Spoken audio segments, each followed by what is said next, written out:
Et bonjour, vidéo spéciale essaimage. Donc hier à cet emplacement j'ai récupéré un assez gros essaim. Et ce qu'on voit là, c'est pas l'essaim, ça c'est juste les butineuses qui reviennent à leur emplacement d'origine. Alors l'année dernière j'ai pas eu de souci, pourtant j'ai fait exactement pareil cette année. À savoir je récupère l'essaim, je l'enruche, donc je le mets dans une ruchette, et ensuite j'attends la nuit pour pouvoir le déplacer à son emplacement d'origine.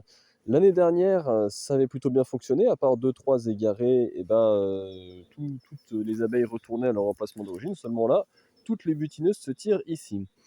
Pourtant, hier, pas l'année dernière, donc c'est la ruche orange, j'ai repositionné donc la ruche ici et j'avais mis des morceaux, on va pas trop les voir là, j'avais mis des morceaux de genêt que j'avais dû couper là pour gêner la porte d'entrée et obliger les abeilles à refaire leur vol d'orientation.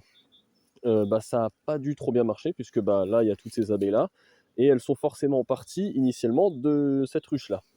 Alors il y a différentes techniques dont on parle pour forcer les abeilles à faire leur vol de réorientation, enfin leur vol d'orientation une deuxième fois, puisqu'à partir du moment où une abeille fait son vol d'orientation, elle reviendra systématiquement à cet endroit-là. Les abeilles ont un GPS interne qui est infaillible, ce qui ne joue pas en ma faveur là. Alors là du coup j'ai changé la technique, j'ai vu qu'il y avait différentes techniques, notamment une qui visait à bloquer vraiment la porte d'entrée pour forcer les abeilles à sortir par le côté. Alors c'est un peu ce que j'avais déjà fait avec le genêt, mais ça n'a pas fonctionné. Donc là j'ai mis une tuile carrément, et ça me semble assez prometteur parce que là le vol des abeilles, on va peut-être pas super bien le voir, mais elles volent en faisant comme ça là. Donc ça c'est le vol d'orientation.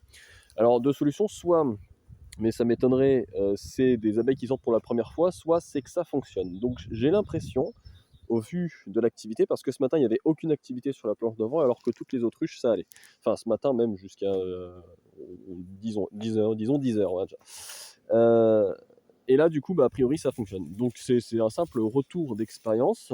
Le coup de la tuile comme ça en face, ça semble fonctionner. Je donnerai de nouveau des infos, mais là déjà il y a beaucoup plus d'activité, les abeilles qui rentrent, les abeilles qui sortent et des vols d'orientation. Donc le fait vraiment de bloquer avec la tuile, ça marche bien. Pour ceux qui n'ont pas la possibilité, comme moi, de déplacer leur ruche à 3 km de distance, ça risque d'être intéressant. Bon, j'ai rien inventé, j'ai juste lu des forums et cherché dans mes bouquins. Bon, dans les bouquins, il n'y a pas trop grand-chose.